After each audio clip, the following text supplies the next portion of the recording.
Start करते हैं lecture 5।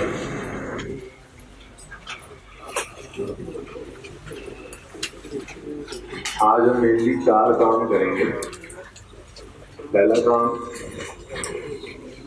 Asset account cost पे बन रहा होता है, तो आपको पता है डिस्पोजल के वक्त डिस्पोज होने वाले एसेट की कॉस्ट चाहिए होती है क्रेडिट करने के लिए। अगर सवाल के अंदर डिस्पोजल वाले एसेट की कॉस्ट मिसिंग हो और बुक वैल्यू हो और डेट ऑफ परचेज गिवन हो, तो कॉस्ट कैसे कैलकुलेट करनी है, पहला काम ये सीखेंगे। दूसरी डिस्कशन थोड़ी सी हमने करनी है, डिस्पोजल कॉस्ट अगर आ जाए डिस्पोजल के वक्त तो उसका क्या ट्रीटमेंट करना है।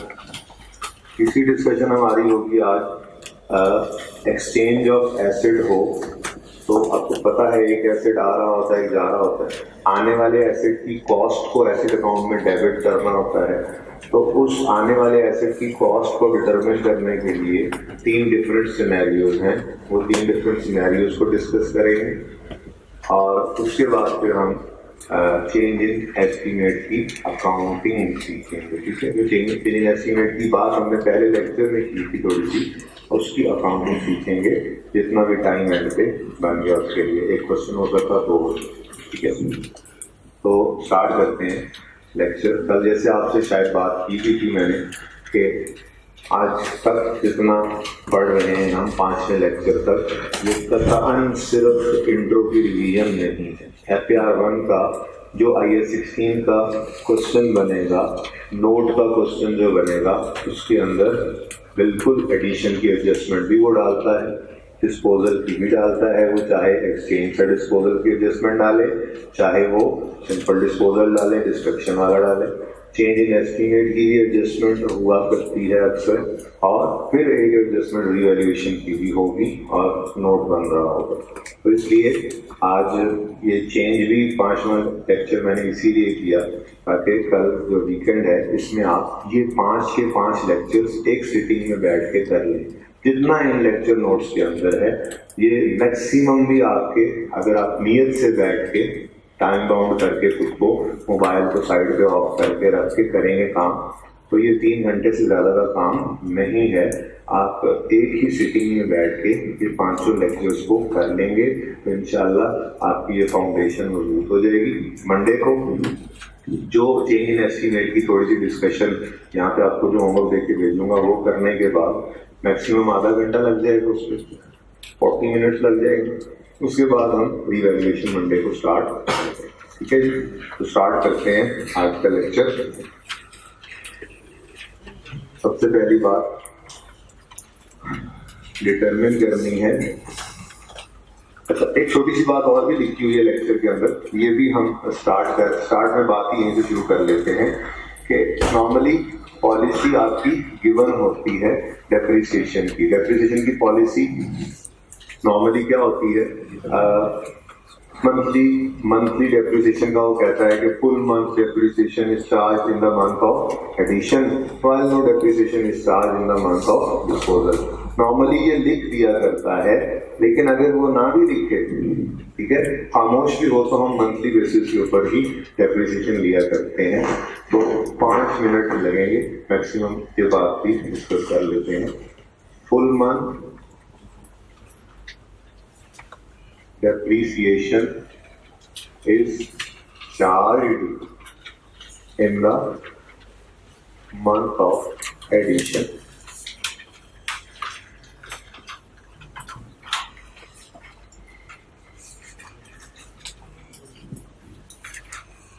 While no depreciation is charged in the month of disposal. अच्छा, नॉर्मली तो addition start of the month पर ही लिखे होते हैं और डिस्पोजल मंथ एंड की डेट पर ही नजर आ रहे होते हैं, लेकिन कभी ऐसा हो सकता है कि किसी जरूरी नहीं है कि हम मंथ के स्टार्ट का वेट करें एडिशन के लिए और मंथ के एंड का वेट करें डिस्पोजल के लिए। ड्यूरिंग मंथ भी किसी वक्त एडिशन डिस्पोजल हो सकता है। तो 2 से 3 मिनट का काम है, एग्जाम्पल से इसको समझ लेते हैं। एडिशन की बात अगर करें तो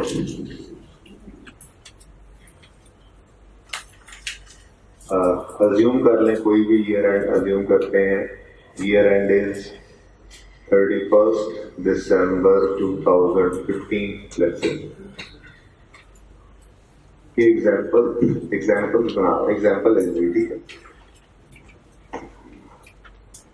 एक एडिशन के लिए एग्जाम्पल देख लेते हैं, इस तरह डिस्पोजल की बना लें। अब एडिशन की बात करें तो डेट ऑफ परचेज होगी। मिसाल के तौर पे हमने एसेट खरीदा 1 मार्च 15 को, ठीक है, और हमारा ईयर एंड है 31 दिसंबर 15। तो आप जब डेप्रिसिएशन एक्सपेंस निकालने लगते हैं तो फ्रैक्शन लगाते हैं। तो बताइए इस केस में आप क्या फ्रैक्शन अप्लाई करेंगे? क्या 10/12? ओके, ठीक है। अगर आप 14 मार्च 15 को कोई एसेट खरीदें तो क्या फ्रैक्शन अप्लाई होगा? 10/12। उसकी वजह full month depreciation is charge in the month of addition, ठीक है। ओके, उसके बाद मिसाल के तौर पे आप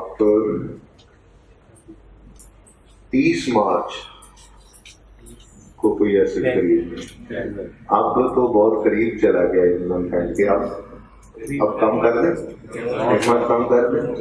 नहीं, अभी भी नहीं करेंगे। Full month depreciation is charge in the month of addition. Fraction अभी भी क्या रहेगा? 10/12, ठीक है। हाँ, एक एक्सेप्शन मौजूद है, वो क्या है? अगर एडिशन की डेट हो जाए 31 मार्च 2015, तो इसका मतलब अकाउंटिंग में जो कि इंटरचेंजेबली यूज हो सकता है 1 अप्रैल 15, 31 मार्च 15। तो ये एक एक्सेप्शन है, यहाँ पे जाके हम क्या कर देंगे? 9/12 कर देंगे। बात समझ आई है? ठीक है। तो मतलब कहने का ये है, ये कल भी हमने देखा था एक्सचेंज के क्वेश्चन के अंदर 30 सितंबर पे जो एक्सचेंज हो रही थी, पुराने एसेट की डेप्रिसिएशन 30 सितंबर पे रोक दी थी। नया एसेट भी 30 सितंबर को ही आ रहा था, लेकिन सितंबर को हमने नहीं लिया था, बल्कि हमने क्या कहा था? इसका मतलब 1 अक्टूबर ही है। अक्टूबर, नवंबर, दिसंबर 3 महीने की डेप्रिसिएशन लेंगे, ठीक है। ये बात समझ आइए। ऐसे ही एक छोटी सी एग्जांपल डिस्पोजल के केस में बना लेते हैं।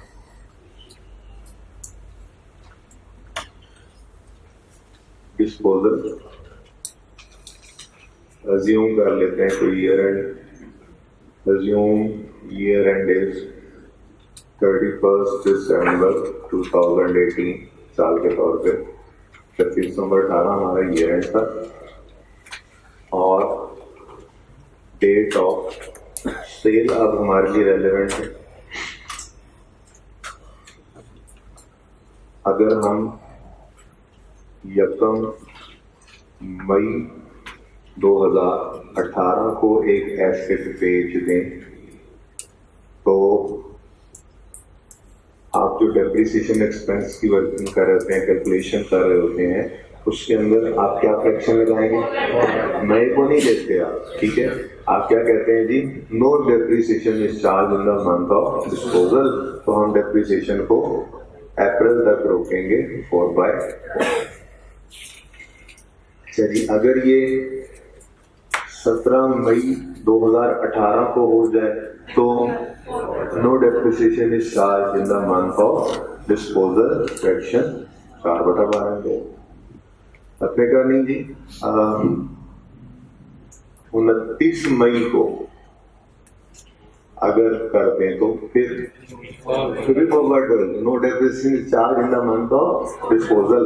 हम मैच कर लिया करते हैं एडिशन के मंथ में, पूरा मंथ डेप्रिशिएट करके, तो जो थोड़ा बहुत 2, 4, 10, 12 दिनों का फर्क आ भी जाता है, तो वो पहले दिन आपको बताया था, ये तो डिडक्शन है ही एस्टीमेट, तो थोड़ा बहुत दिनों का फर्क ऐसे मुसीबत में खुद को नहीं डालना पड़ता है, तो पड़ता है, ठीक है। एस्टिमेटेड फिगर है 4/12। अगेन पे की एक्सेप्शन है, अगर 31 मई 2018 आ जाए तो इसका मतलब लिया जाता है यकम जून 18, तो इस केस में हम 5/12 कर लेंगे। ठीक है जी।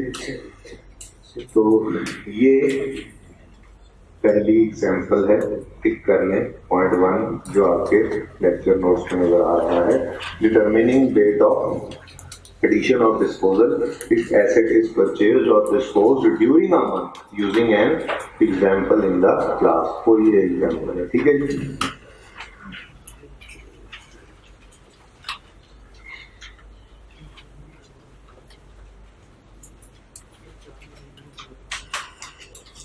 किसी बच्चे का एनो भी रह गया। चलो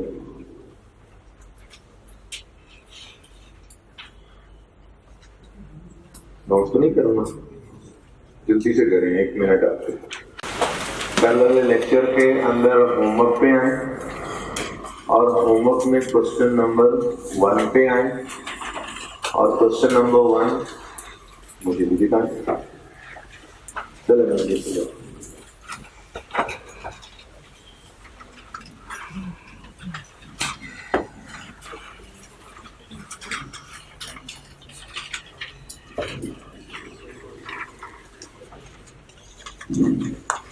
जी,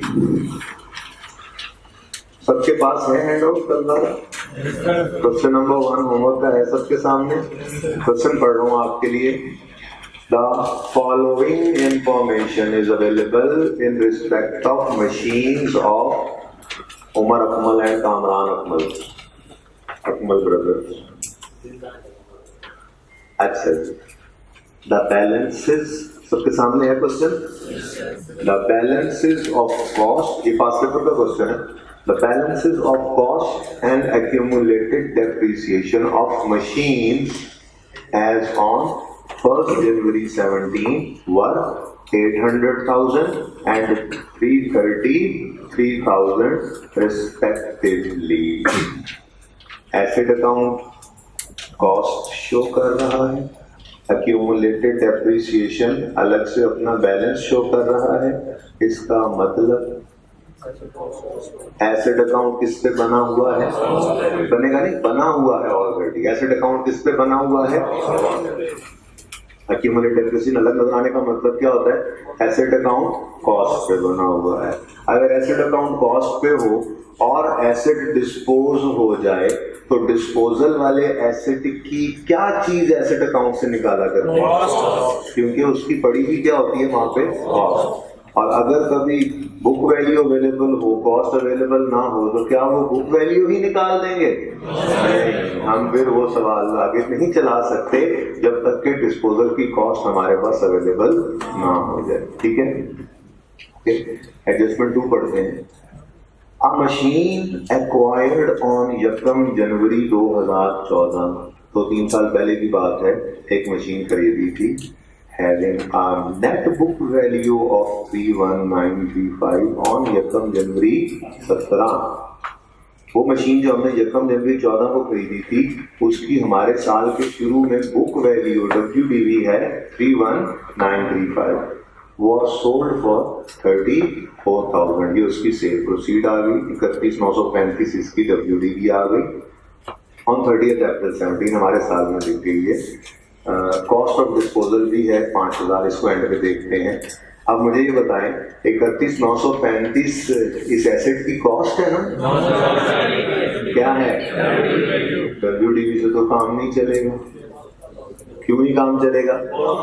एसेट अकाउंट बन रहा है कॉस्ट पे। स्टेप 1 में जो हमने डिस्पोजल वाले एसेट की कॉस्ट क्रेडिट करनी है एसेट अकाउंट से, वो कॉस्ट का होना जरूरी है। और अगर सवाल में कॉस्ट गिवन ना हो लेकिन बुक वैल्यू और डेट ऑफ परचेज गिवन हो तो फिर हम एसेट की कॉस्ट कैलकुलेट कर सकते हैं। और आज का हमारा दूसरा काम यही है, अगर सवाल में कॉस्ट मिसिंग हो और बुक वैल्यू और डेट ऑफ परचेज गिवन हो तो हम कॉस्ट कैसे निकालेंगे।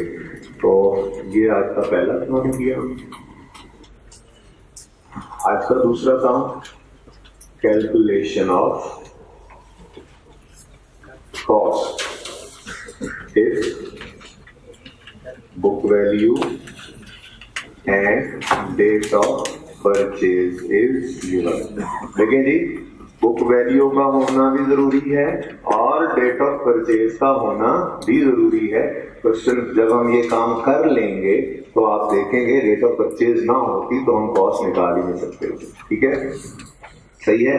इस पॉइंट 2 के आगे जो आपके लेक्चर में ये पॉइंट 2 आ रहा है, इसके आगे आप रेफरेंस दे सकते हैं homework lecture 4 question number 1। Lecture 4 homework question number 1, ये रेफरेंस दे लेना आप कि उसी क्वेश्चन के अंदर ये कॉन्सेप्ट आया है, पास का क्वेश्चन है, वहीं पे हम ये सॉल्व कर रहे हैं तो ये काम हो जाएगा। ठीक है, पहले साल ओके। अब हमारे पास कॉस्ट नहीं है, हमें रिक्वायर्ड क्या है, कॉस्ट। तो हम अज्यूम कर लेंगे। सबसे पहला काम हम क्या करेंगे, यहाँ पे हम अज्यूम करेंगे cost is 100। Rate of depreciation given है, कितना है 15%, रिड्यूसिंग बैलेंस मेथड। कॉस्ट हमने अज्यूम कर ली 100 रुपए। अब इस अज्यूम्ड कॉस्ट को डेट ऑफ परचेज से जिस दिन उसने बुक वैल्यू दी हुई है उस दिन तक हम भी ले आएंगे। हम अपने अज्यूम्ड एसेट की बुक वैल्यू निकाल लेंगे इन परसेंटेजेस। ये परसेंटेज एक तरह से हमने अज्यूम कर ली है, तो हम जब इक्वेट कर लेंगे तो एक छोटा सा फॉर्मूला यूज करके कॉस्ट निकल आएगी। ठीक है, क्या करेंगे, हम कहेंगे यकम जनवरी 2014 पे हमने ये एसेट जो खरीदा था इसकी कॉस्ट थी 100 रुपये। ये परसेंटेजेस में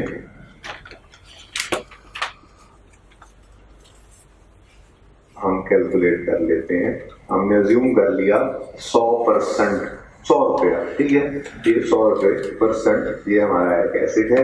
हमने यकम जनवरी 14 को ये खरीदा था। 31 दिसंबर 14 तक ये कितना डेप्रीशिएट होगा, 100 into 15% is equal to 15। WDV 85। Method कौन सा है, WDV है। तो 31 दिसंबर 15 आएगा, डेप्रीसिएशन 100 पे 85 पे, आंसर 12.75। एक मिनट बेटा जी, 72.25 लिखन के देता है। ये एक्सपेंशन नहीं, 31 दिसंबर 16। ओके, 31 दिसंबर 16 में डेप्रीसिएशन 72.25 इंटू 15%, 84 कर लें जी। सुबह बता दें 61.4। इसका आंसर बताना है बस। अब सामने जो चीज आ रही है वही बताना है। सामने यही आ रहा है, इसका वन नहीं बनता है जी। WDV आ गई 31 दिसंबर 17, जिसका मतलब होता है फर्स्ट। अच्छा वही यकम जनवरी 17 भी कह सकते हैं। ठीक है, ले जी, एक बुक वैल्यू हम बता रहे हैं यकम जनवरी 17 पे, एक बुक वैल्यू सवाल में दी हुई है यकम जनवरी 17 पे। सवाल वाली बुक वैल्यू कितनी है, 31935। सवाल ने रुपीस के अंदर ये बुक वैल्यू दी हुई है, हमने परसेंटेजेस में इसको कैलकुलेट कर लिया है। अब एक फॉर्मूला यूज करेंगे। बेसिकली तो ये फॉर्मूला वही यूनिटरी मेथड है जो बचपन में हम पढ़ा करते थे। ठीक है, लेकिन इस फॉर्मूला को ही याद कर लेंगे आप, वीकेंड भी आ गया है जाके, क्योंकि ये फॉर्मूला यूज होता रहेगा। जितना अच्छा ये फॉर्मूला आप याद कर लेंगे आने वाले सारे सिलेबस में आपको उतना फायदा हो जाएगा। आगे हम मार्कअप मार्जिन की प्रैक्टिस करेंगे। सिंगल एंट्री के अंदर हमने अक्सर कॉस्ट से सेल से कॉस्ट, कभी कुछ करते रहेंगे हम इस तरह से। तो ये फॉर्मूला याद कर लेना बेहतर है, ना कि हर वक्त यूनिटरी मेथड ही लगाते रहें। तो फॉर्मूला है, हमें जो अमाउंट रिक्वायर्ड होती है वो निकालने के लिए परसेंटेजेस अगर हमारे पास अवेलेबल हो तो फॉर्मूला है given amount divided by given amount percentage into required amount percentage. ठीक है जी, ये यूनिटरी मेथड ही है। यूनिटरी मेथड का तीसरा स्टेप जो बना करता था, ये तीसरा मेथड बस फॉर्मूला की फॉर्म में लिख दिया है कि कौन तीसरे स्टेप पे जाए यूनिटरी मेथड के, बस ये याद कर लेंगे। वैसे ही याद हो जाएगा जितनी प्रैक्टिस इसकी हमने करनी है। ठीक है जी, ओके। तो रिक्वायर्ड क्या है? कॉस्ट रिक्वायर्ड है, ठीक है। और गिवन क्या है हमें सवाल में? Book value. कितनी गिवन है बुक वैल्यू? 31935। अब गिवन अमाउंट को हमने परसेंटेज में कहां पे पहुंचा दिया? हमारी परसेंटेज इस हमने इक्वेट इसीलिए की है। गिवन अमाउंट की परसेंटेज हमारे हिसाब से कितनी है? 61.41 मल्टीप्लाइड बाय रिक्वायर्ड है क्या? कॉस्ट। कॉस्ट की परसेंटेज क्या है? 100। तो आंसर कितना है? 5 ठीक है जी, 52,000 ही कर 52,000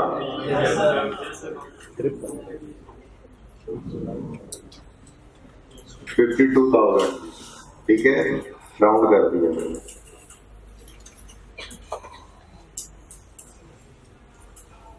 चेक करते हैं। ऐसे तो चेक नहीं किया करेंगे पर्चे में, जब ये काम कर लिया तो सही ही होगा, लेकिन चेक करते हैं हमने सही कॉस्ट निकाली या नहीं। ठीक है, तो यहाँ पे रख लेते हैं 52,000 को।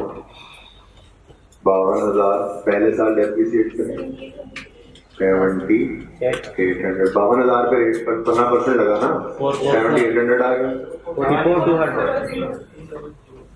फिर रेट 15% इस पे लगाए, WDV 3750 35 सही है, हमारी कॉस्ट सही थी, लेकिन ये रिक्वायर्ड नहीं है। ये यहाँ से लेके यहाँ तक जो वर्किंग थी ये रिक्वायर्ड नहीं थी।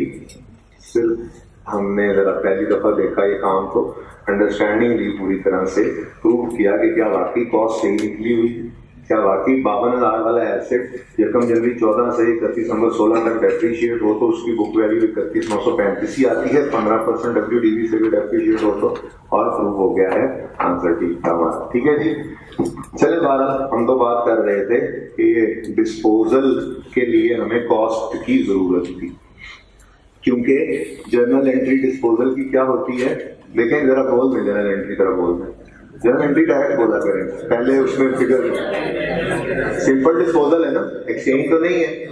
Accumulated depreciation debit, cash debit, और एसेट का नाम गिवन है मशीन क्रेडिट।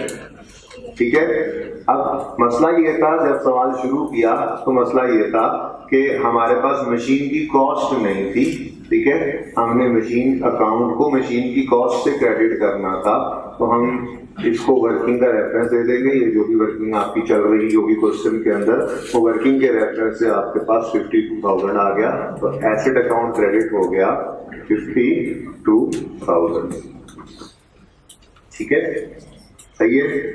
सेकेंड स्टेप क्या होता था? We will debit the accumulated depreciation account with accumulated depreciation of disposal from date of purchase till date of sale। ये date of sale है, ये date of sale है। इसका मतलब अभी मजीद डेप्रीशिएट करना पड़ेगा हमें। किस दिन बिका? 30 अप्रैल 2017 तक डेप्रीसिएशन। अब इस परसेंटेज को छोड़ दो, इसकी जान अब ये फिगर उठा लो, यानी कि ये इसलिए भी जरूरी नहीं था करना क्योंकि ये हमारे पास book value start of the year available थी, इसी को ही यूज करना था डेप्रिसिएशन के लिए। तो ये काम मैंने सिर्फ आपको जो है वो प्रूव करने के लिए ये फिगर्स रुपीज में दिखाई है कि हमने काम सही किया हुआ था। ये पर्चे में टाइम जाया नहीं करते रहना, जब ये काम किया है तो सर्टन रहे कि हमने सही किया। ठीक है, आगे चले जी। Depreciation 3193.5 into 15% into 4/12 answer 159। आखिरकार मुझे समझ आ गया जी, जज़ाकल्लाह सब बच्चों का बहुत शुक्रिया। ऐसे बोलते हैं ना मिलजुल के, कहीं समझ ना आ जाए साहब को, कहीं पहली बार में समझ के लिख ही ना ले, ऐसे काम तो होगा ही नहीं है जी।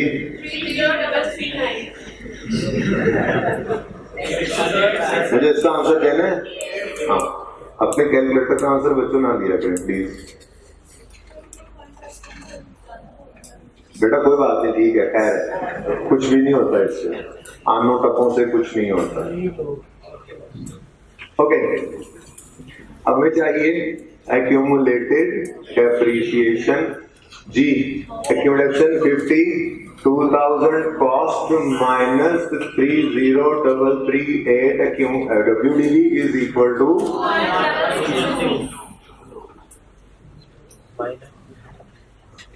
हाँ 2 तो बोल रहे हैं जी। एक्यूमुलेटेड डेप्रिसिएशन आ गई 2,1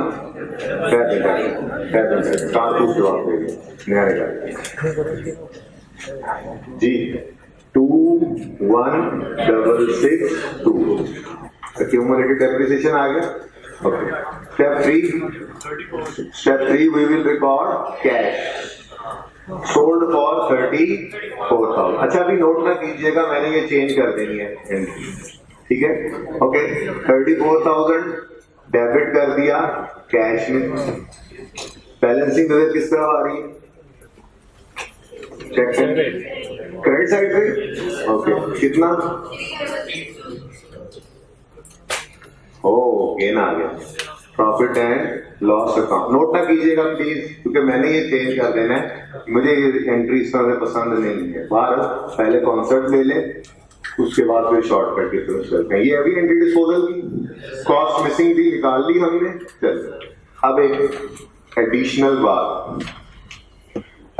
फुल स्टॉप के बाद देखें क्या लिखा हुआ है।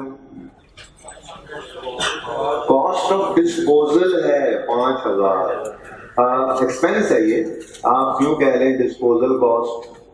डिस्पोजल कॉस्ट पसंद नहीं आया, कॉस्ट का लफ्ज साथ एक्सपेंस भी लिख लो, चलो इजीली समझ आ जाता है। Disposal cost debit cash credit कितने से 5,000। किताबों में आपको इस तरह से एंट्री नजर आया करेगी ये, ठीक है जी। अब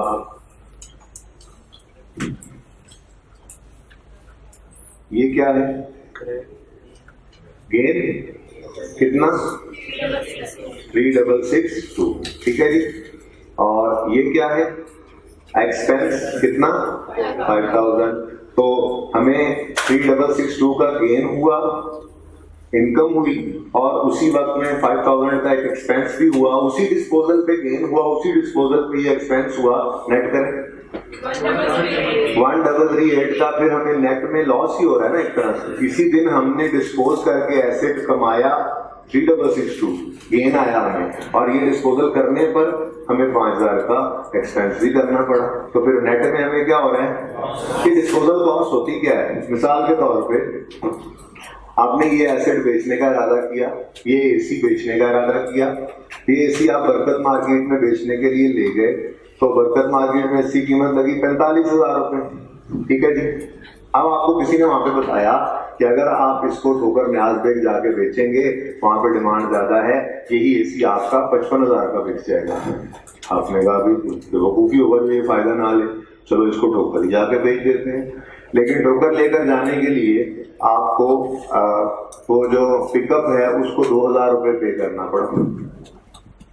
अब आपने वहां ले जाकर इस एसी को कितने में बेचा? 55,000 में।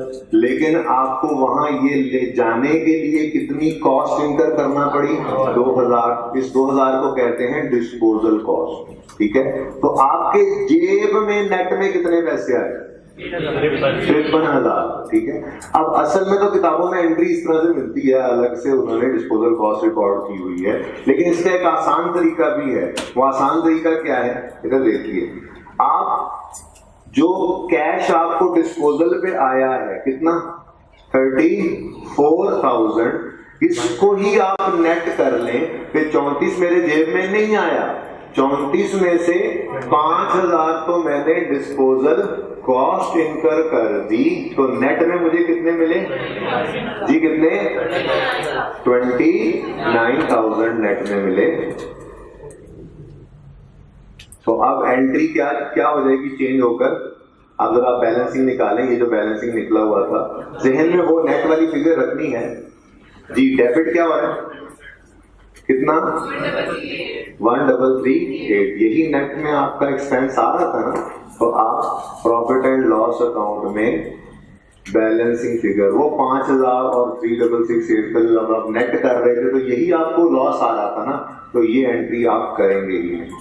ठीक है जी, ये एंट्री करने की जरूरत नहीं है। इधर देखें, ये कैश क्रेडिट होना था, इसको आपने नेट कर दिया यहाँ पे। ये कैश नेट हो गया। जब ये नेट हुआ तो ये एक्सपेंस और वहां पे आने वाली इनकम भी ऑटोमेटिकली नेट हो गई। इसका मतलब हम डिस्पोजल कॉस्ट की ये वाली एंट्री नहीं किया करेंगे, बल्कि हम क्या कर लिया करेंगे? हम सेल प्रोसीड्स को ही नेट कर लिया करेंगे। ठीक है, डन जी।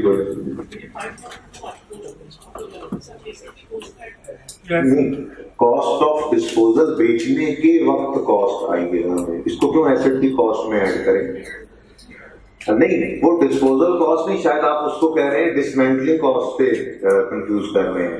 देखो, अगर आप लाइफ के स्टार्ट में खड़े होकर एस्टिमेट कर रहे हैं ना, फ्यूचर की एक कॉस्ट पड़ेगी, तो उसकी प्रेजेंट वैल्यू आज निकाल के वो दे दे, तो वो कॉस्ट में ऐड कर सकते हैं आप। लेकिन ये वो सिनेरियो नहीं है।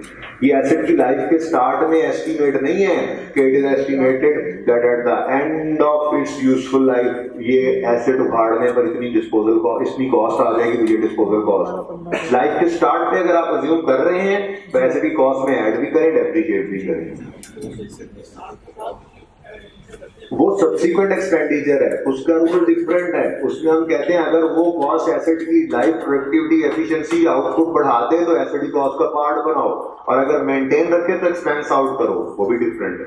ये डिफरेंट है। ये लाइफ के एंड पे जाके हमने जब बेचना चाहा, पहले नहीं पता था हमें कि कॉस्ट इनकर करना पड़ेगी, बेचने के लिए कॉस्ट इनकर करना पड़ गई, तो ये कॉस्ट डिस्पोजल कॉस्ट कहलाएगी। ये डिफरेंट है। ठीक है, लाइफ के स्टार्ट पे एस्टिमेट कर लो तो उसकी प्रेजेंट वैल्यू निकाल के ऐड कर सकते हो। ठीक है, इग्नोर करें इस बात को, इग्नोर करें, बस आपने ये करना है। ओके, अच्छा जी, अब आए क्वेश्चन पे। क्वेश्चन में आपने दो चीजें लिखनी है। पहले तो पॉइंट 2 के ऊपर आए और आगे लिखें। जरा ये लिख लें पहले जो काम कह रहा हूँ, फिर नोट शोट कर लीजिएगा। पहले तो आप लिखें, पॉइंट 2 में लिखा है मशीन एक्वायर्ड, हम देखते हैं चौथा having net book value of 31,935। इसको अंडरलाइन करें, नेट बुक वैल्यू ऑफ 31,935, इसको अंडरलाइन करें। कर लिया करने और लिखें इसके ऊपर cost is missing, so we will calculate cost. और वो करने का तरीका सीख दिया हमने। ठीक है, cost is missing, so we will calculate cost.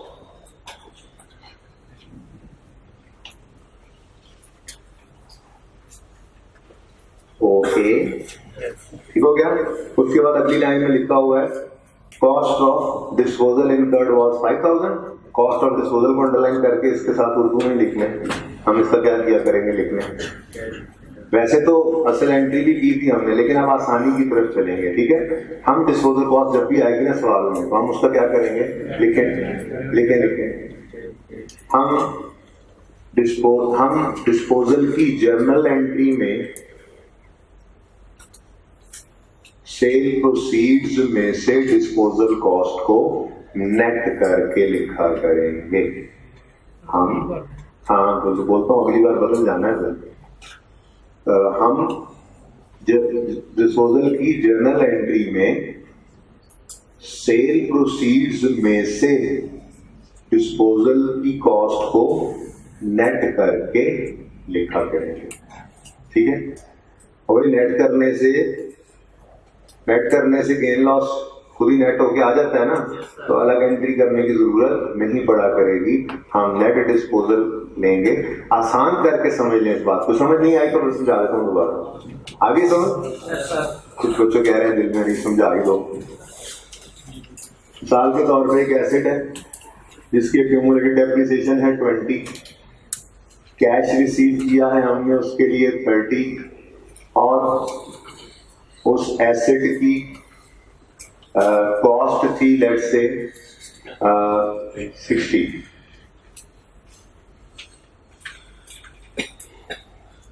ठीक है जी, तो कितना गेन आ रहा है?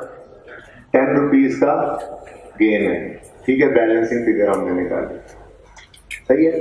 अब आपको पता चला कि इस डिस्पोजल की ट्रांजैक्शन पे 5 रुपए की डिस्पोजल कॉस्ट भी आ गई, तो आपने क्या किया? वैसे तो अलग एंट्री भी होती थी, आपने इसको 50 में से 5 माइनस करके इसको कितना लिख लिया? 45, तो 5 रह गया।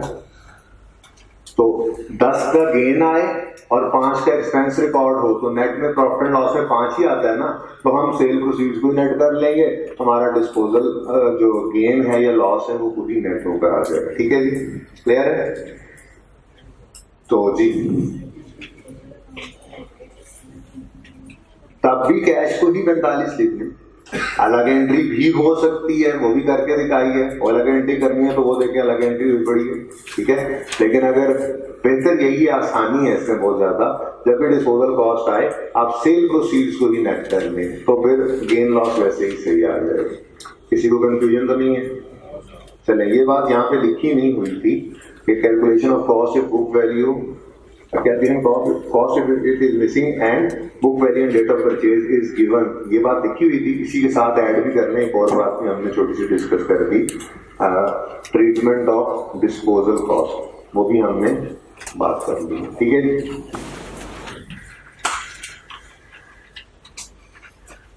एक्सचेंज की ट्रांजैक्शन हो और नए एसेट की कॉस्ट डिटरमिन करनी पड़ जाए। अभी तक जितने भी क्वेश्चंस आए उसमें नए एसेट की ही कॉस्ट गिवन होती थी, लेकिन जरूरी नहीं कि सिर्फ ऐसा ही हुआ करे। 3 डिफरेंट सिनेरियोज में वो इसकी टेस्टिंग कर सकता है। बेसिकली जनरल एंट्री है क्या एक्सचेंज की? Journal entry of exchange,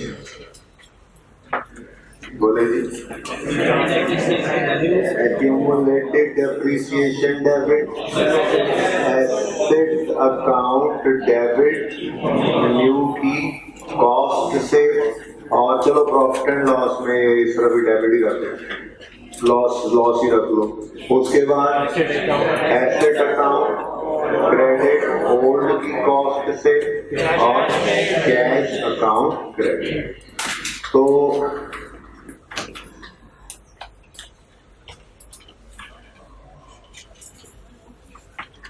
disposal की ये एंट्री है। अब हमारा आज का जो इस वक्त डिस्कशन जो हमारी होनी है वो है नए एसेट की कॉस्ट कितनी ली जाए, डिफरेंट सिनेरियोज इसके बनाने हैं। ठीक है जी, तो अगला पॉइंट हमारा है डिटर्मिनेशन ऑफ कॉस्ट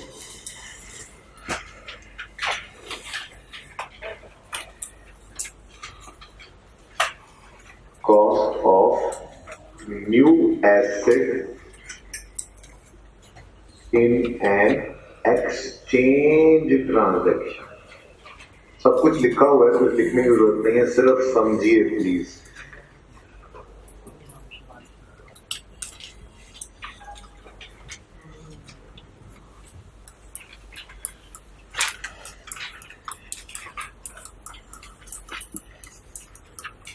ठीक है जी। जो सिनेरियो है शायद वो पहला ही है काबिले जिक्र, काबिले डिस्कशन, शायद सिर्फ पहला ही सिनेरियो है। वैसे 3 सिनेरियोज हैं डिफरेंट। सिनेरियो 1 है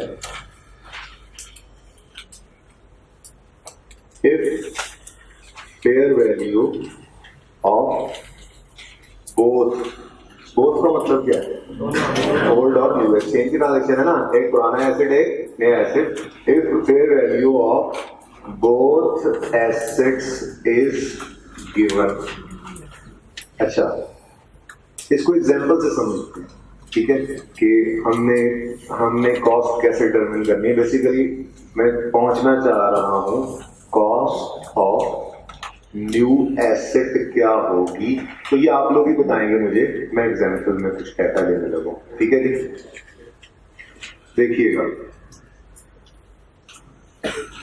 हम आज एसेट बेचने गए मार्केट में, एक्सचेंज करने गए, तो हमें फेयर मार्केट वैल्यू पता चली नए एसेट की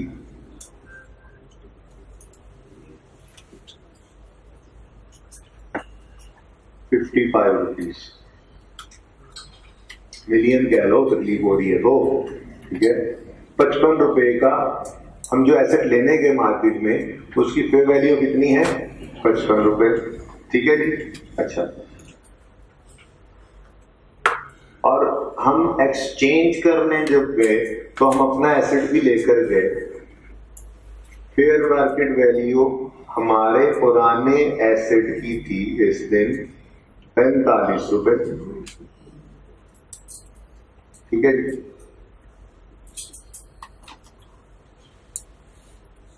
हमने उससे कहा भाई हमें ये वाला एसेट दे दो, ये आप रख लो, ठीक है।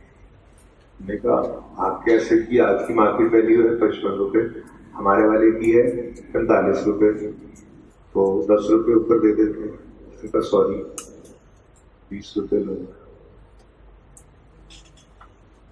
कितने रुपए लूंगा? 20 रुपए लूंगा। अब हमने इधर उधर देखा, हमें वो एसेट भी कहीं नजर नहीं आया, हो गया, ठीक है। मुझे ये बताइए कि हमें ये नया एसेट कितने में पड़ा? मैं ये एंट्री करना, मैं ये वाली एंट्री कर देता हूँ। इसमें मुझे थोड़ा सा डाटा और लेना पड़ेगा। चलिए direct he cost of old asset आप कर ले 60 रुपीज और उसकी एक्यूमुलेटेड डेप्रिसिएशन, ऐसे डाटा लेता जा रहा हूँ, जूम कर रहा हूँ, उसकी एक्यूमुलेटेड डेप्रिसिएशन आप ले लें 30 रुपीज,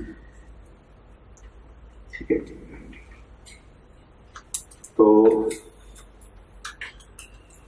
अब मुझे जर्नल एंट्री करनी, एक्यूमुलेटेड डेप्रिसिएशन तो मैंने फटाफट निकाल दी, कितनी?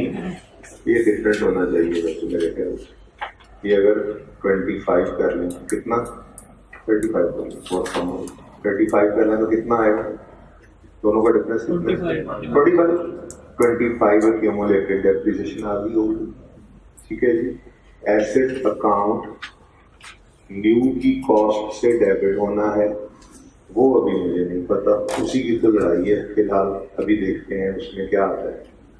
ऐसे है बेटा, ये 25 ना ओल्ड की कॉस्ट की 60 और ओल्ड की एक्यूमुलेटेड, अच्छा सॉरी इंट्रोडक्शन ही दी हुई थी, सॉरी, ये 25 कर ले, ये काम करने की ना, जरा बुक वाली ज्यादा रखना चाह जी।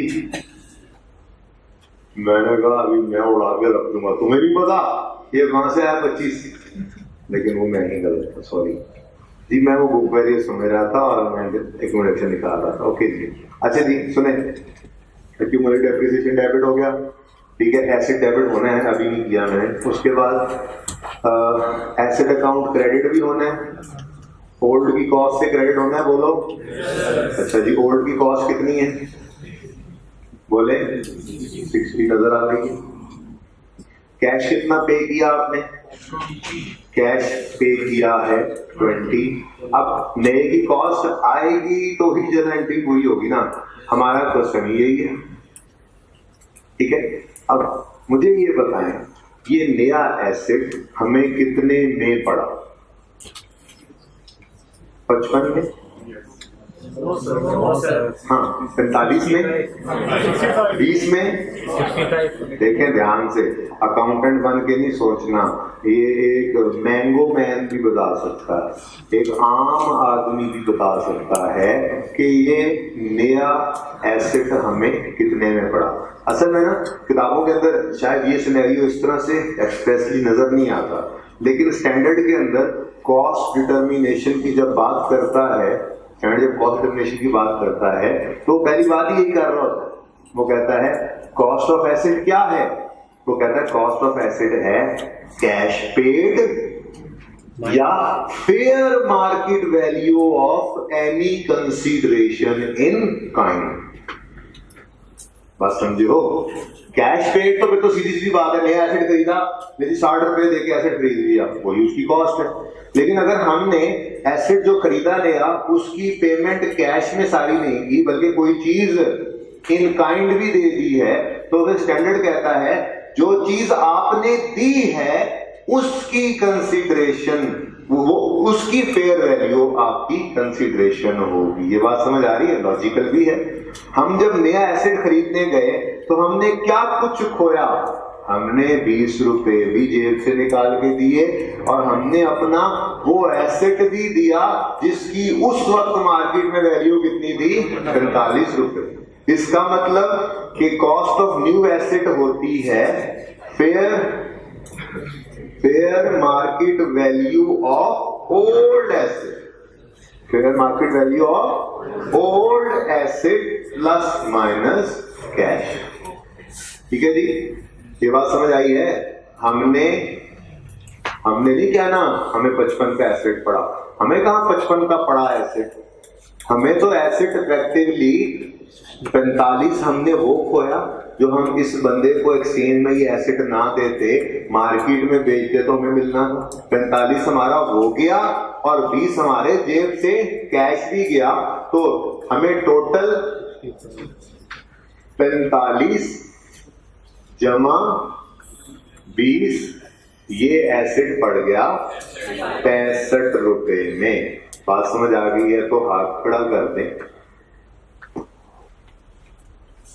सोए हुए हैं वो हाथ खड़ा कर दें। तो सोए हुए कैसे हाथ खड़ा कर दें? जिनको समझ नहीं आई वो हाथ खड़ा कर दें। क्वेश्चन पूछ सकते हैं जी, पूछें।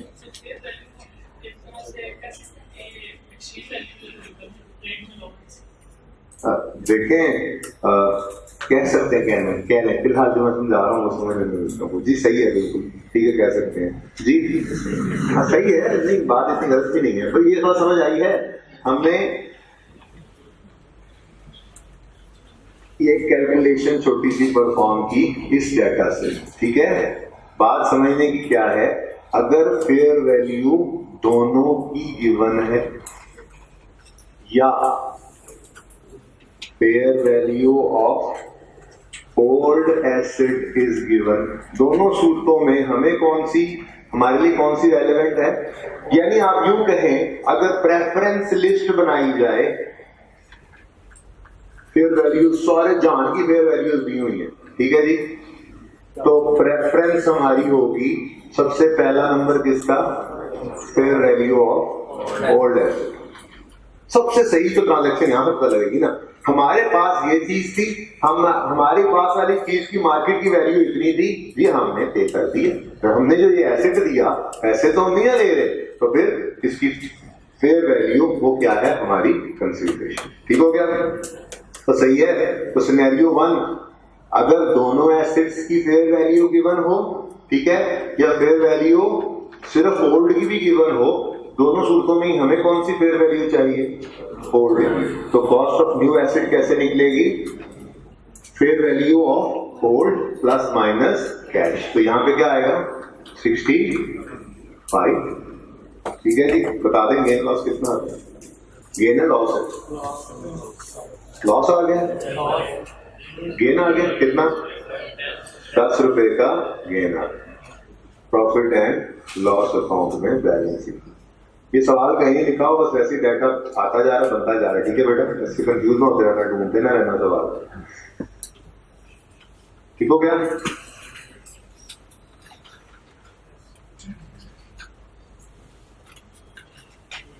सिनेरियो 2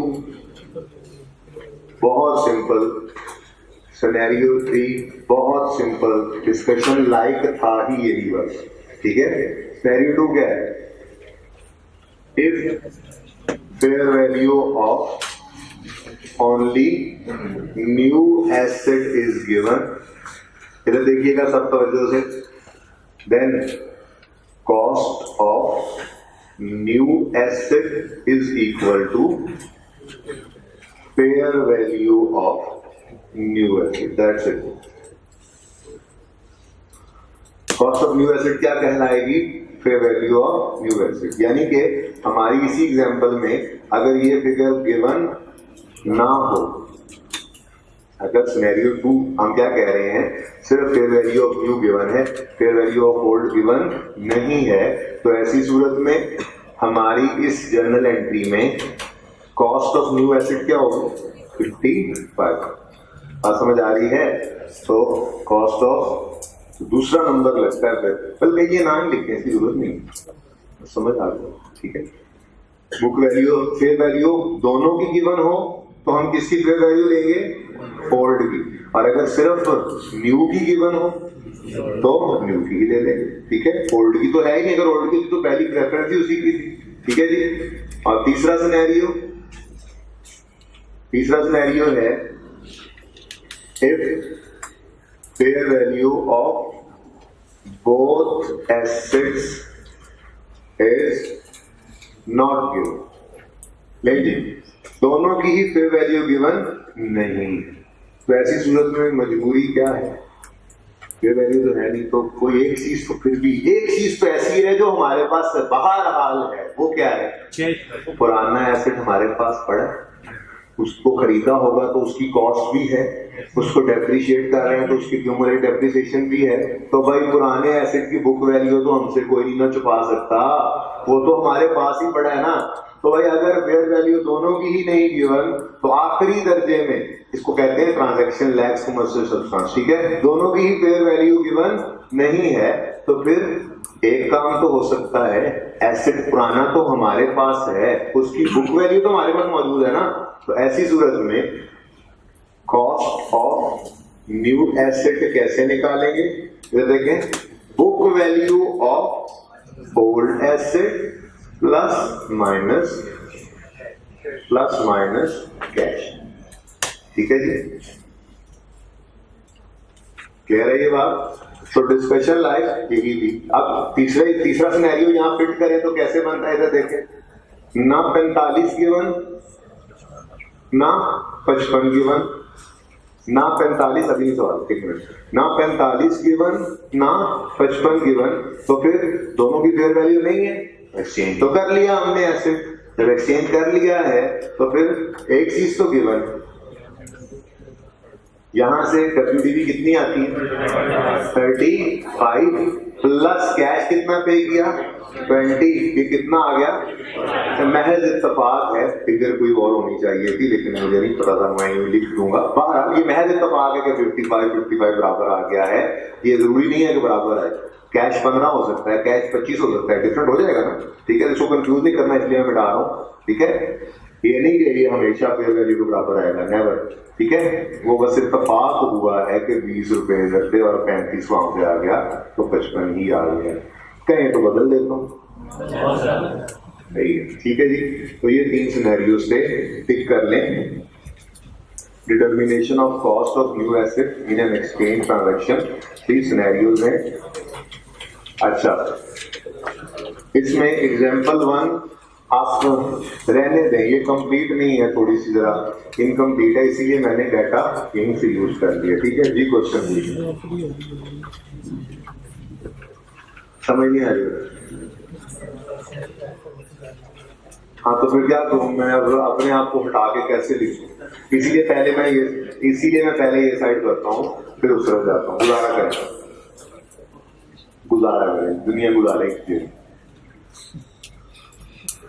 होमवर्क का क्वेश्चन 2 जो था लेक्चर 4 का, following information pertains to 3 exchange transactions relating to fixed assets. ये 1 2 3 ये अलग अलग ट्रांजैक्शन है, ठीक है।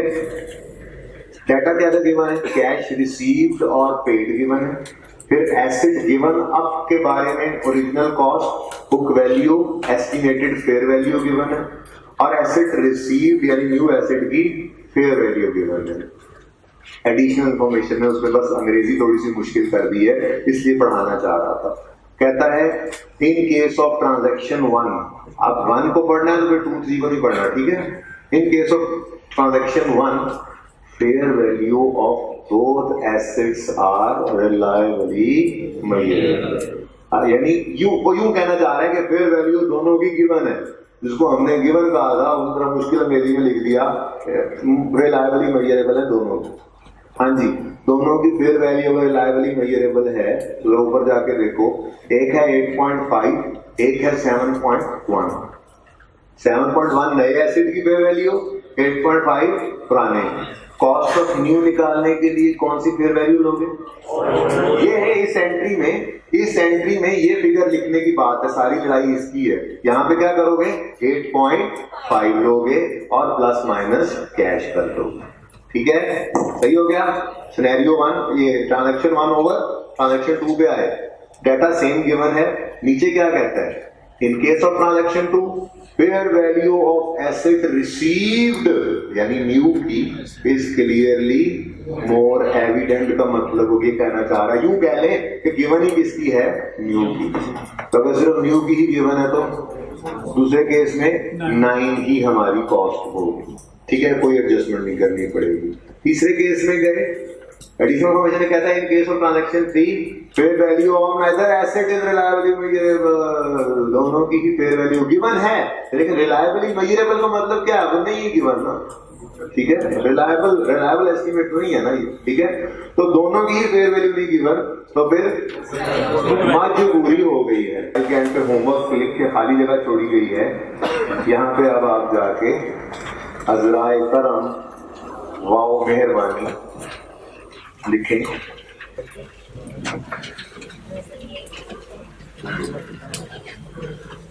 पहले ये लेक्चर नोट्स आपको मिले हैं ना, लेक्चर 5 एंड पे होमवर्क लिखा हुआ है, जगह खाली है वहां पे हाथ से होमवर्क लिखिए, इसकी जगह खाली रखी थी। लिखें lecture 4 homework question 1 and question 2,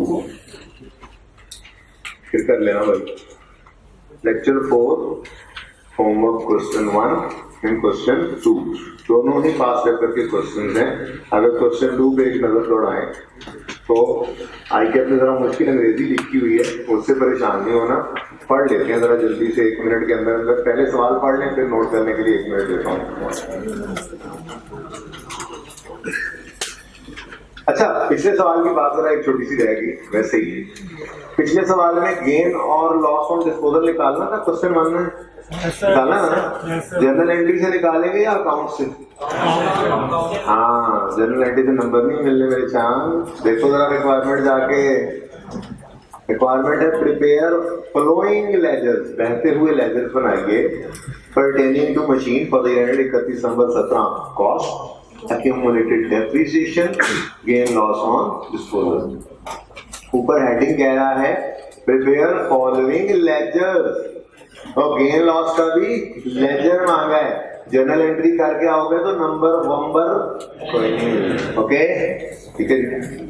चलिए आगे क्वेश्चन 2 पे जल्दी से जरा देख ले क्वेश्चन हैं। मैंने मारना भी है, रोज कह रहा हूँ अलग अलग बनाया करो, ये पहले दिन से आ रहे हैं। हाँ, तो फिर रोज यही बात पूछा करोगे।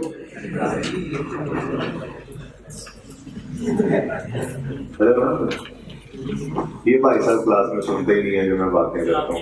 देखो यार कितनी जरूरत बात है, बैठ जाए।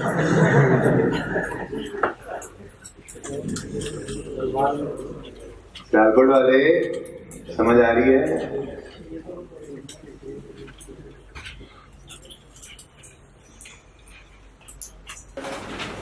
पहला लेक्चर याद करें जिसमें डेप्रिसिएशन एक्सपेंस का फॉर्मूला लिखा था और उसका पोस्टमार्टम करते करते हमने एक चीज ऐसे ही एक्सीडेंटली पढ़ ली थी कि फॉलोइंग एस्टिमेट्स में change during the life of an asset. याद आ रहा है वो तीन चीजें कौन कौन सी थी? रेजिडुअल वैल्यू, यूजफुल लाइफ और डेप्रिसिएशन। याद आ रहा है? तो मैंने कहा था कि ये डिस्कशन के एस्टिमेट चेंज हो सकता है ये दोबारा नहीं करूंगा, कुछ दिन बाद इसकी अकाउंटिंग के ऊपर बात करेंगे। तो आज वही दिन है, हम इसकी अकाउंटिंग के ऊपर बात शुरू कर लेंगे। ठीक है जी। तो एस्टिमेट चेंज हो रहा है। ठीक है जी। क्वेश्चन नंबर 1 पढ़े। Mister Umar purchase an asset costing 20,000 on यकम जनवरी 12।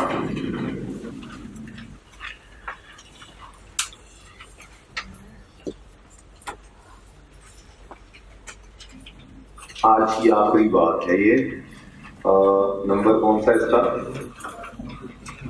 नहीं, नंबर 4 है। Change in estimate.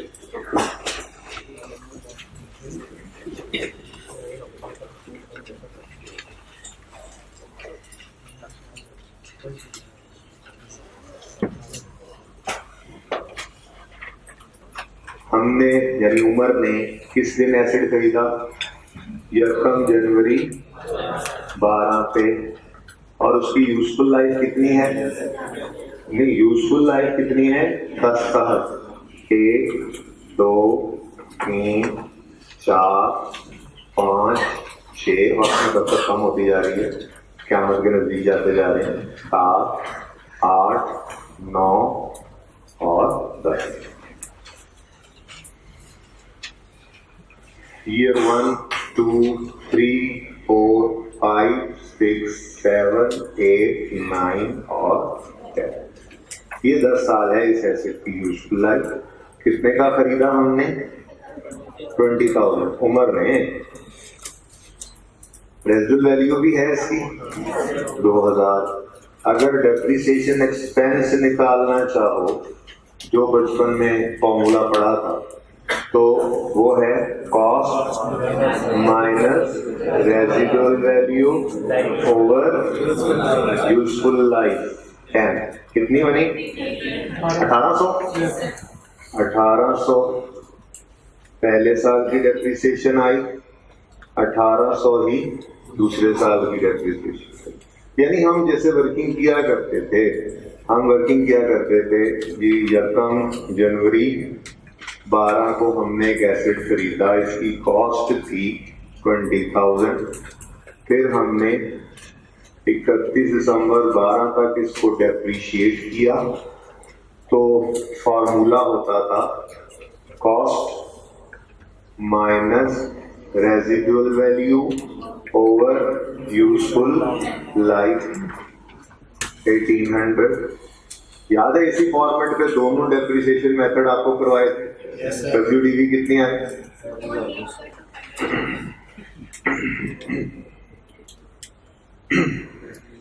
18,200। फिर 31 नवंबर 13 आया डेप्रिसिएशन। स्ट्रेट लाइन की खसूसियत बताएं। फॉर्मूला रिपीट होता है डिवाइडेड बाय 10। डेप्रिसिएशन एक्सपेंस भी सेम रहता है 1800। बुक वैल्यू कितनी होगी?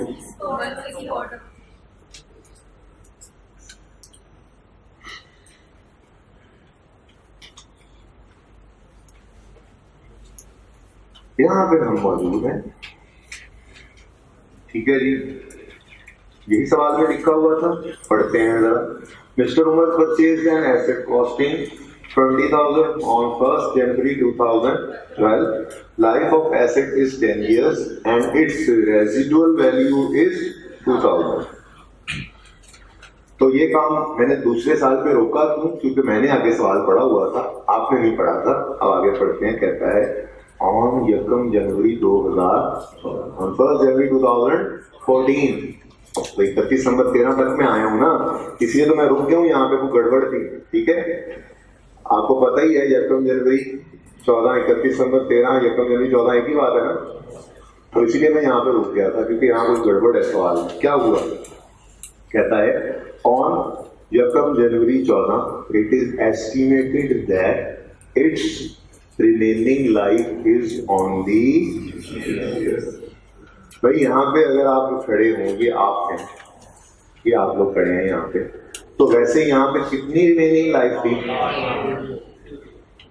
अच्छा, ठीक है, लेकिन वो कौन है दूसरा जिसने मोटरसाइकिल सही से इस्तेमाल नहीं किया था हमारी क्लास में? तारिक तो सही वाला, वरना इसी को कह देता। दो बंदों ने मोटरसाइकिल लिया था ना एक ही दिन, याद करो, कौन था जिसने मोटरसाइकिल को अच्छे तरीके से इस्तेमाल नहीं किया था? फैजान नहीं, इधर किधर आ गया फैजान? वो दूसरी क्लास में। अच्छा, फैजान इधर से उधर चला गया जी। प्रकाश जो भी था, वो जिसने एसिड को सही इस्तेमाल, मोटरसाइकिल को सही इस्तेमाल नहीं किया था, दूसरे साल के एंड पे उसने देखा मोटरसाइकिल को और देख के उसका हासा निकल गया था, तो उसने देख के कहा था नहीं हुआ मोटरसाइकिल, तुम्हारा और मेरा साथ तो 5 साल बड़ी दूर की बात है, ये साल भी रह जाए तो बड़ी बात है। एस्टिमेट चेंज हो गया था, यूजफुल लाइफ कम करनी पड़ी थी, यही सिचुएशन यहाँ पे बन रही है। हमने लाइफ के स्टार्ट में सोचा था ये एसिड 10 साल हमारे पास चलेगा, लेकिन दूसरे साल के एंड होने के बाद हमने देखा कि इस एसिड की रिमेनिंग लाइफ अब कितनी रह गई है? 600। कैलकुलेटर उठा लें, मैं एक फॉर्मूला लिख रहा हूं, डेप्रिसिएशन का फॉर्मूला एक लिख रहा हूं, अगर इसके अलावा कुछ भी हो सके तो वो आप देख लीजिएगा, वो हम प्रूव करते हैं। फिलहाल तो WDV at the date of change in estimate, आपने सिर्फ कैलकुलेटर भी हाथ में रखना है, minus revise residual value divided by remaining useful life.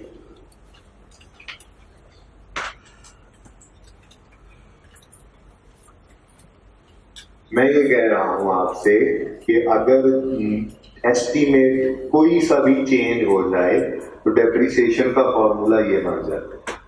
आप कहते हैं नहीं हम नहीं मानते, तो इसलिए कैलकुलेटर आपके हाथ में पकड़ाए, आप नहीं मानते, ठीक है, तो फिर आप कॉस्ट को डेप्रिशिएट करें, दोबारा करें, कॉस्ट वही वाला 1800 ही रखें। अगर वही सेम फॉर्मूला रखें तो फिर यहां पे पहुंच के एसिड ने तो इंतकाल कर देना है, ठीक है। अब हर साल 1800 की डेप्रिसिएशन 1800 इंटू 8 करें सर, 1800 इंटू 8 करें सर,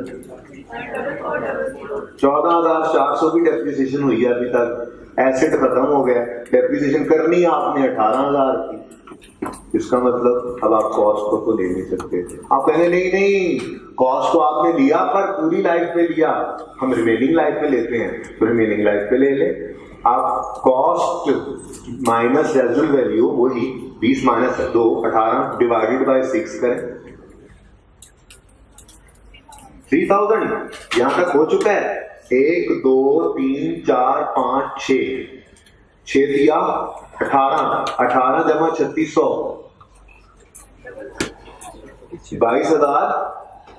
21,600। एसिड मैक्सिमम डेप्रिशिएट करना था 18,000, कर गए 21,600, ये भी गलत है, ठीक है। तो ले दे के आपके पास ऑप्शन ही यही बचता है कि आप क्या करो, WDV को पकड़ो। WDV किस दिन की? जिस दिन एस्टिमेट चेंज हुआ है। कैलकुलेटर पे लिखो 16,400। अगर रेजिडुअल वैल्यू रिवाइज हुई है तो रिवाइज ले लो, नहीं तो सेम ही रहने दो, ठीक है, ठीक है। तो 16,400 माइनस 2,000 कर दिया, डिवाइडेड बाय 6 करो। आप जरा 2400 लिख के देखते हैं, 2400 1 2 3 4 5 6 करो इंटू 6, 400 जमा 3600 करो, डेप्रिशिएट हो गया पूरा, यानी अगर एस्टीमेट चेंज हो जाए तो हम ओरिजिनल कॉस्ट को डेप्रिसिएशन पर्पस के लिए भी नहीं ले सकते, हम ओरिजिनल यूजफुल लाइफ को भी नहीं ले सकते, हमारी मजबूरी ही यही है, इसके अलावा हम कुछ कर ही नहीं सकते कि जिस दिन एस्टीमेट चेंज हुआ उस दिन की बुक वैल्यू लेंगे और उसको डिवाइड करेंगे रिमेनिंग लाइफ पे, तभी हमारा एसेट डेप्रिशिएट हो पाएगा पूरी तरह से। ठीक है, सही है। तो वो फॉर्मूला ओरिजिनल फॉर्मूला था, ये cost minus residual value over useful life, और यहाँ पे WDV at the date of change in estimate minus divide residual value divided by remaining useful life. इधर देखें 31 दिसंबर 14 के साल में जब डेप्रिसिएशन लेने लगेंगे, इधर देखें साहब, ओरिजिनल कॉस्ट की बजाय क्या लेंगे, इसीलिए ये वाली वर्किंग करवाई थी कि हम कर ही यही लिया करेंगे वर्किंग, ये हेल्पफुल है। WDV दे देती है चेंज इन एस्टीमेट, चाहे मेथड स्ट्रेट लाइन हो चाहे रिड्यूसिंग बैलेंस हो, WDV लड़ेंगे अवेलेबल है। ठीक है, माइनस 2000 के बारे में कुछ नहीं बताया तो वो अनचेंज्ड है। ठीक है, डिवाइड बाय रिमेनिंग लाइफ कितनी है 6, आंसर बताएं 2400, WDV बताएं। अच्छा, अब इंपॉर्टेंट बात सबसे ज्यादा ये वाली है, जरा गौर कीजिएगा, मेथड चेंज हो के कोई WDV नहीं हो गया, अगले साल डेप्रिसिएशन करोगे तो मेथड कौन सा है, स्टिल स्ट्रेट लाइन है। स्ट्रेट लाइन की खसूसियत याद है, यहाँ पे जब दोनों मेथड आए थे तो एक लाइन बार बार बोल रहा था, हर साल फॉर्मूला रिपीट होता है, इसका मतलब 16,400 2000 माइनस 6 से डिवाइड किया 2400 और बुक वैल्यू। देखें जी, अगर अगले 6 साल तक कोई एस्टीमेट चेंज ना आए तो अगले 6 साल यही फॉर्मूला लगेगा और अगले 6 साल डेप्रिसिएशन 2400 रुपए ही आएगी। ये चेंज सिर्फ इस वजह से आया कि चेंज इन एस्टीमेट हो गया था, डेप्रिसिएशन एक्सपेंस इस वजह से बदल गया। ठीक है, एक और अहम बात, इसका मतलब ये कदम नहीं है कि कॉस्ट बदल के 16,400 हो गई है, कॉस्ट अपनी जगह पे वैसे ही कायम है, ये सिर्फ डेप्रिसिएशन एक्सपेंस के पर्पस के लिए हमने ये कैलकुलेशन की होती है। ठीक है, तो टाइम खत्म हो गया। इरादा मेरा यही था कि कम से कम पहले 3 सवाल करवा के 2 आपको होमवर्क दूंगा, लेकिन कोई मसला नहीं है, पूरा संडे है आपके पास, सर मार मूर के आइएगा, 1-2 सवाल तंग करेंगे आपको। रिड्यूसिंग बैलेंस मेथड में रेट मिसिंग होंगे, फॉर्मूला आपको पता है हम निकाल लेंगे, बस उसूल याद रखना है। चेंज इन एस्टीमेट की अकाउंटिंग कुछ भी नहीं है सिवाय इसके कि आपको 2 चीजें पता लग जाए बस। जिस दिन एस्टीमेट में चेंज आया उस दिन की बुक वैल्यू और उस दिन रिमेनिंग लाइफ कितनी है, बस ये पता हो तो आप एस्टीमेट चेंज की अकाउंटिंग कर सकते हैं बड़ी आसानी से। ओके, ठीक है जी। तो आपने 2 क्वेश्चन लेक्चर 4 वाले होमवर्क में करने हैं, उसके बाद लेक्चर 5 का ये चेंज इन एस्टीमेट के क्वेश्चन नंबर 2, 3, 4 और 5 ये भी करके आने हैं।